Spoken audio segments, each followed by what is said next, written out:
The headlights swept across empty fields like two pale fingers searching for something that didn't want to be found. Ethan Mercer and Claire Dalton were the kind of couple people described as almost there. Almost married. Almost settled. Almost through the hardest parts of being young and serious and sure.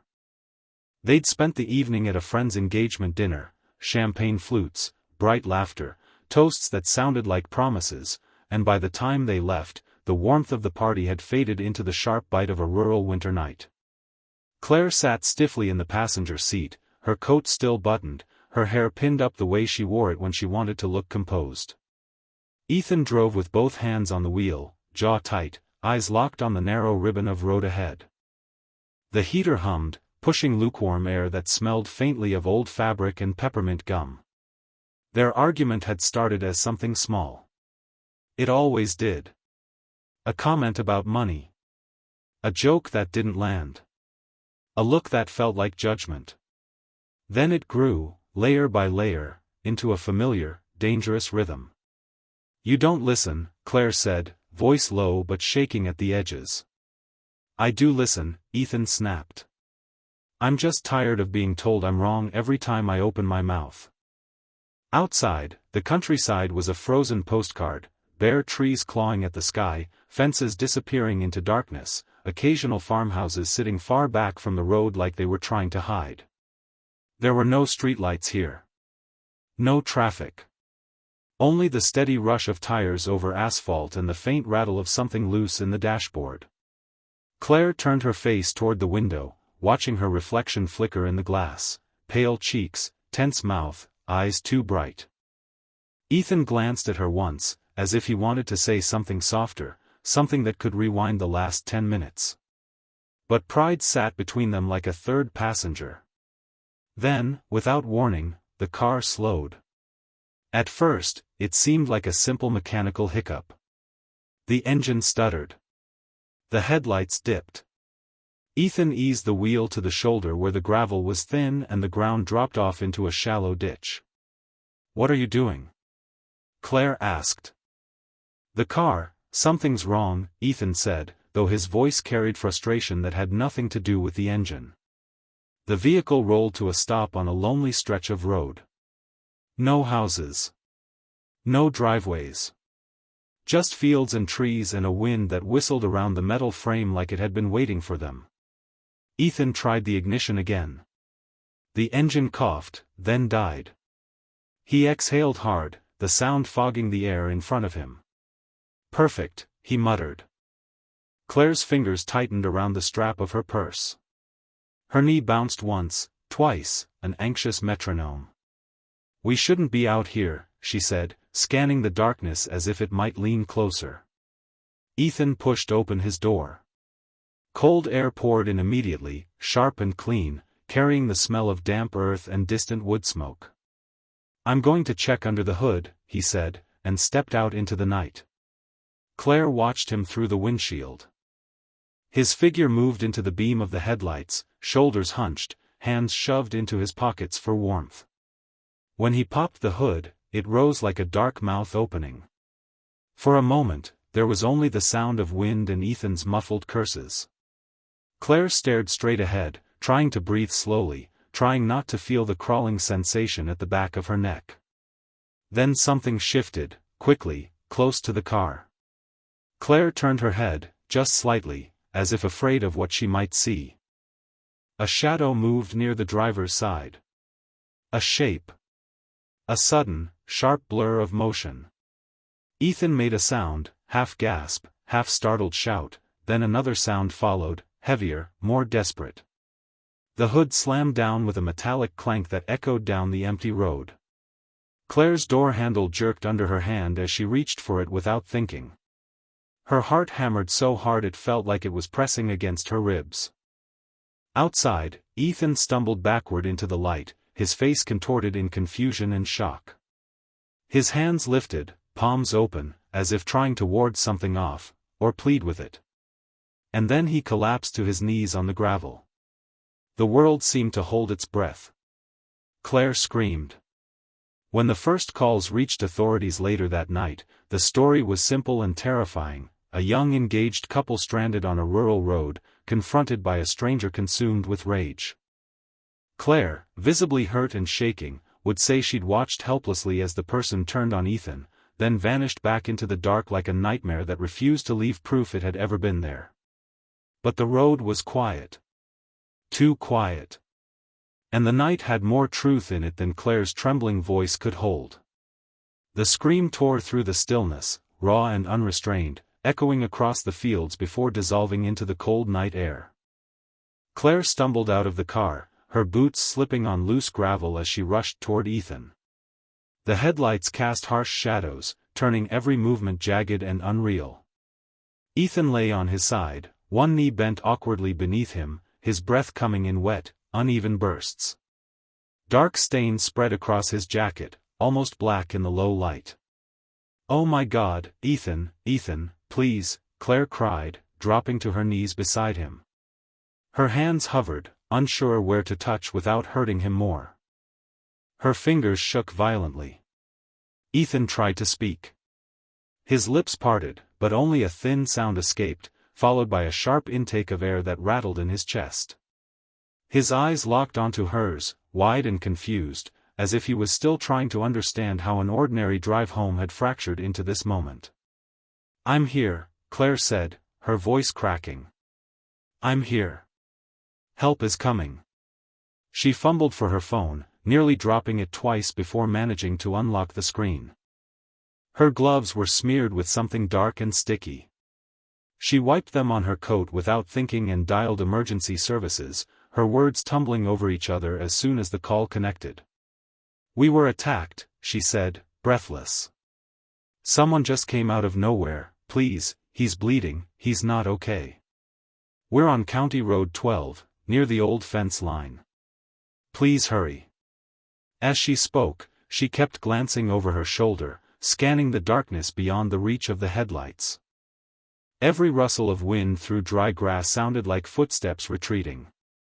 Every shadow seemed to stretch and shift. The operator's calm voice tried to anchor her, instructing her to apply pressure, to stay with Ethan, to keep him awake. Claire pressed her hands against his wounds, gasping when he flinched weakly beneath her touch. "It hurts," Ethan whispered, the words barely audible. I know," she sobbed. "Just stay with me. Don't close your eyes." But his eyelids fluttered anyway. His breathing grew shallower, each rise of his chest more strained than the last. Claire rocked back and forth, pleading, promising things she couldn't deliver, her tears dropping onto the gravel below. In the distance, sirens began to wail, faint at first, then gradually louder. Red and blue lights eventually pierced the darkness, bouncing off trees and fences as patrol cars and an ambulance pulled onto the shoulder. First responders moved quickly, their voices clipped and urgent. They gently but firmly guided Claire away from Ethan, wrapping a blanket around her shoulders despite her protests. She stood shaking on the edge of the road, watching as they worked over him, hands moving fast, equipment clattering onto the ground. One paramedic shook his head almost imperceptibly. Minutes later, the activity slowed. A heavy silence settled, broken only by the idling engines and the distant cry of an owl. A police officer approached Claire, his face serious but kind. "Ma'am," he said softly, "I'm so sorry." Claire's knees buckled. She would later say she didn't remember falling, only the sensation of cold gravel against her palms and the sound of her own sobs echoing in her ears. By dawn, the quiet rural road had transformed into a crime scene. Yellow tape fluttered in the wind. Investigators photographed tire marks, footprints, and the lifeless car still sitting at an angle on the shoulder. Ethan's body had been taken away, leaving behind darkened patches on the ground that refused to fade. Claire was photographed too. Her face was pale and streaked with tears. A faint bruise darkened her cheek. Red marks circled her wrists. She looked like the picture of survival, fragile, shaken, and undeniably wounded. Within hours, her account was everywhere. A stranger. A sudden attack. A senseless act of violence on a quiet road. And the public listened. They believed her. For now. By the next evening, Claire Dalton's face was everywhere. She stood in front of microphones wrapped in a borrowed coat, a white bandage pressed against her neck, her eyes red and swollen from crying. Her voice trembled as she spoke, hands clasped tightly as if she were afraid they might drift apart. "He was trying to protect me," she said, staring past the cameras. "I just want whoever did this to be caught before they hurt someone else." The appeal struck a nerve. News anchors spoke in hushed tones. Headlines warned of a dangerous stranger lurking on quiet back roads. Couples canceled late drives. Parents called their children just to hear their voices. Fear moved faster than facts ever could. Police responded with urgency. Patrols increased. Tips poured in. Reports of suspicious vehicles flooded the department: dark trucks, unfamiliar sedans, anyone seen driving alone after midnight. Composite sketches were discussed, though no one could agree on what the alleged attacker looked like. Claire repeated her story again and again. The car had broken down. A stranger appeared. There had been shouting, sudden violence, then nothing, just darkness and terror. Each retelling was emotional, convincing, and heartbreakingly human. But behind the scenes, doubts had already begun to surface. The first problem was the road itself. County Road 12 was isolated, yes, but not invisible. Several drivers had passed through that stretch of asphalt that night, each one interviewed carefully. None of them reported seeing another vehicle pulled over. None noticed headlights approaching or leaving. No engines revving. No doors slamming. No sign of anyone fleeing into the fields. Then there was the timing. Claire said the attack happened in seconds. Yet the emergency call logs, traffic flow, and witness statements suggested a much longer window, one where something else could have happened, unseen by passing cars. Investigators turned their attention to the physical evidence. The inside of the vehicle told a quiet but unsettling story. Items in the front seats were displaced, as if there had been a struggle before anyone stepped outside. The driver's door showed marks inconsistent with a sudden ambush from the roadside. And on the center console, barely noticeable unless you were looking closely, were smears that didn't align with Claire's account of events. More questions followed. The marks on Claire's wrists were examined. The bruise on her cheek photographed from multiple angles. Some injuries appeared fresh.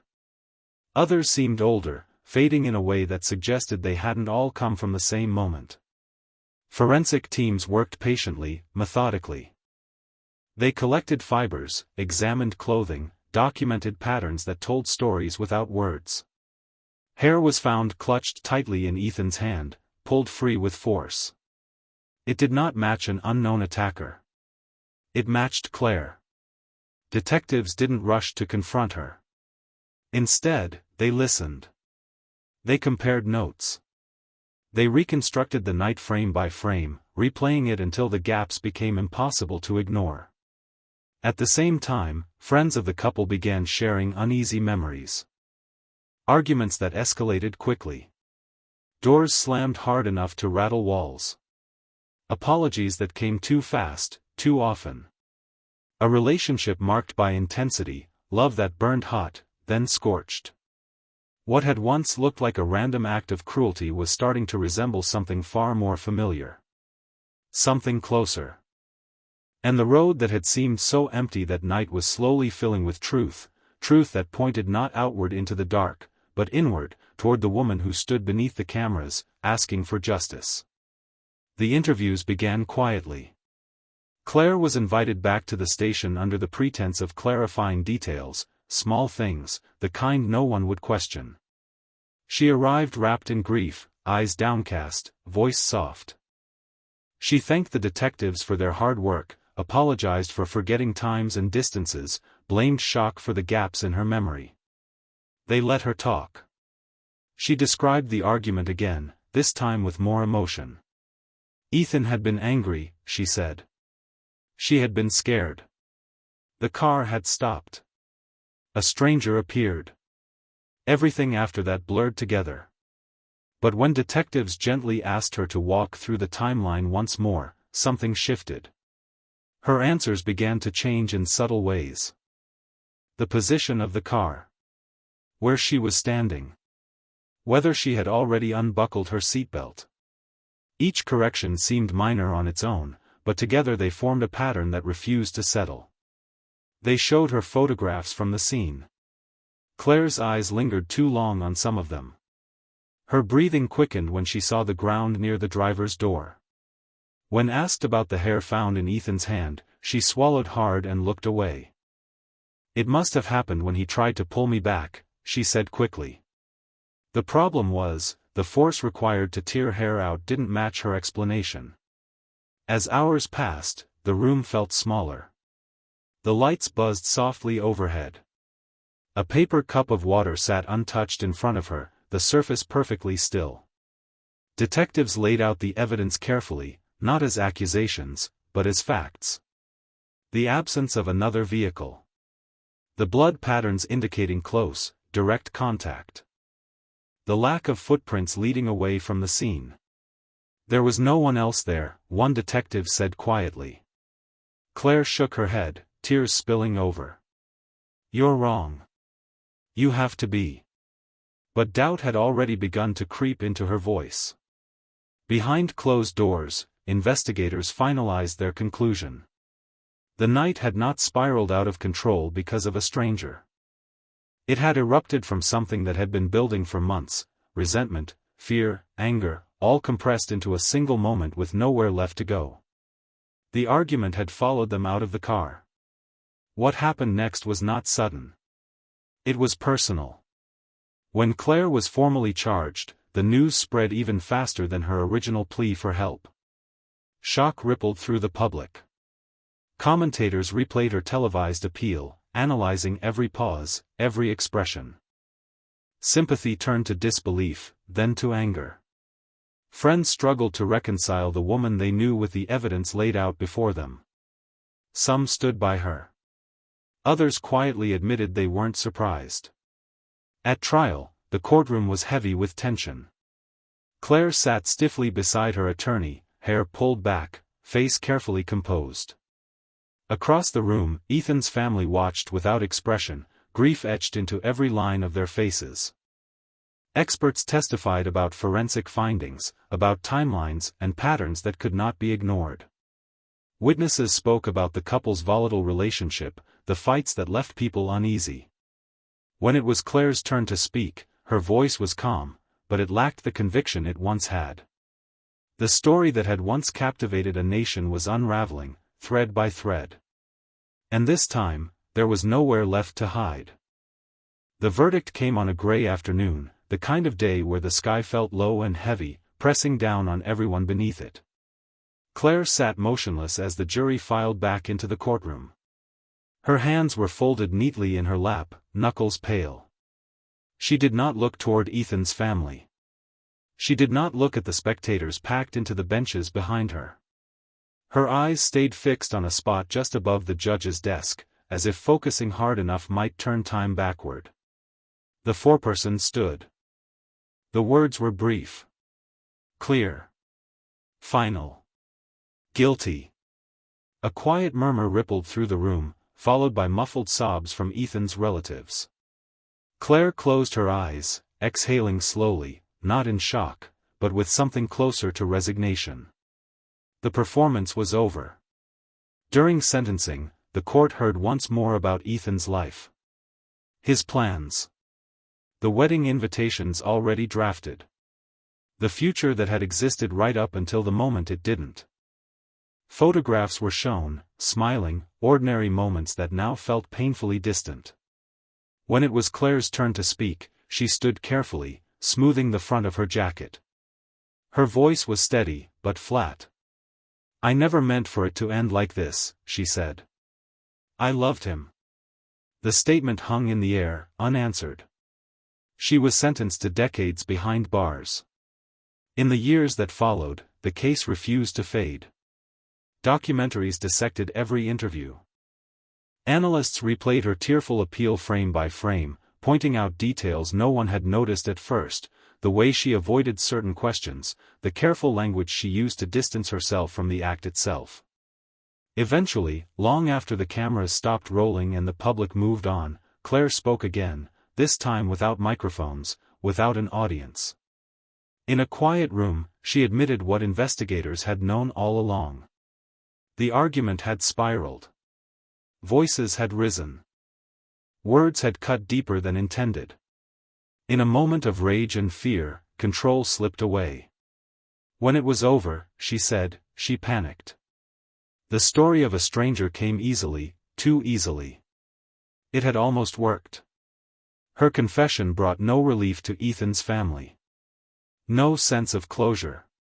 Just confirmation of what they had already lost. The road where it happened remains unchanged. Cars still pass through at night, headlights cutting across fields that keep their secrets well. Most drivers never think twice about it. But for those who know the story, it stands as a quiet reminder of how quickly love can turn volatile, and how the most convincing lies often collapse under the weight of truth. Only one part of the story remains untold. And that is how it truly ends. Years passed, and silence settled where noise once lived.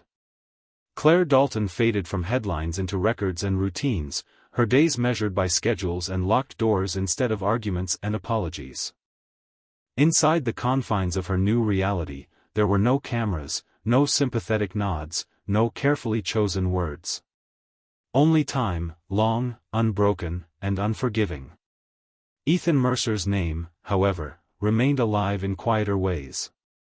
His family kept his room unchanged for years. His jacket still hung by the door. His phone number stayed in contacts long after it stopped ringing.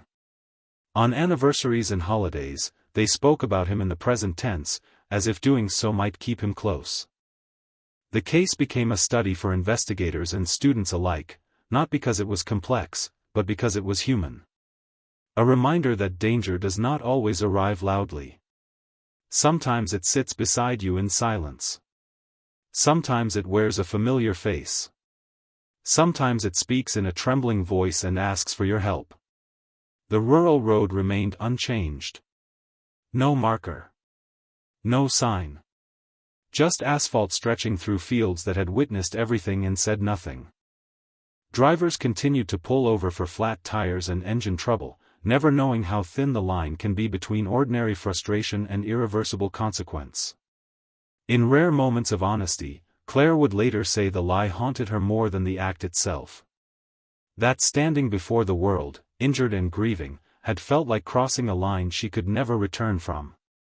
Once spoken, the story demanded constant defense. And truth, patient and unrelenting, had waited for its moment. It always does.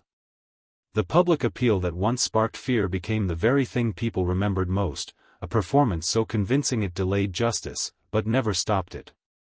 Because evidence does not care about emotion. And reality does not bend for sympathy.